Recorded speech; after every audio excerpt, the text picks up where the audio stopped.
বাংলাদেশ চলচ্চিত্র শিল্পী সমিতির দ্বিবার্ষিক নির্বাচনের ভোট গ্রহণ উপলক্ষে এফডিসিতে বসে তারকাদের মিলন মেলা। এবারের নির্বাচনে দুটি প্যানেল প্রতিদ্বন্দ্বিতা করছে, যার একটি প্যানেলে জোট বেঁধেছেন ঢাকাই চলচ্চিত্রের দাপুটে দুই অভিনেতা মিশা সওদাগর ও মনোয়ার হোসেন ডিপজল। আর অপর প্যানেলে রয়েছেন নায়ক মাহমুদ কলি ও নায়িকা নিপুণ আক্তার।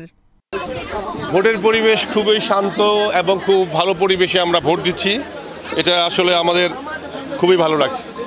আমি 100% আশাবাদী আমাদের প্যানেলকে নিয়ে মাহমুদ কলি এবং নিপুণ প্যানেল জয়যুক্ত হবে। গাড়ি নিয়ে ঢুকতে পারবে, সুন্দর করে এসে ভোটটা দিয়ে যেতে পারবে। আর আপনারা দেখছেন যে আইনশৃঙ্খলা বাহিনী খুব সুন্দরভাবে কাজ করছে।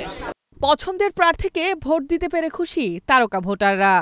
আমার কাছে খুব সুন্দর লাগছে, মনে হচ্ছে যেন সব ছেলে মেয়েরা ঘুরে বেড়াচ্ছে, ঈদের মতো লাগছে। দুইটা প্যানেল তো থাকবে, হার জিত থাকবে, আর বেলা শেষে সব আমরা এক।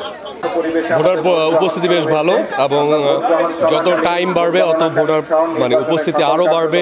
বিগত সময়ে যেই ইলেকশনের একটা ছিল, বিশৃঙ্খলা পরিবেশ ছিল, সেটা এবার নেই। এবার নির্বাচনে মোট ভোটার 571 জন। এর মধ্যে নতুন ভোটার হয়েছেন 50 জন। জায়েদ মিশা প্যানেল ক্ষমতায় থাকাকালে অনেকের ভোটাধিকার বাতিল হয়েছিল। এরপর কাঞ্চন নিপুণ প্যানেল বিজয়ী হয়ে এলে উচ্চ আদালত থেকে 103 জন ভোটাধিকার ফিরে পান।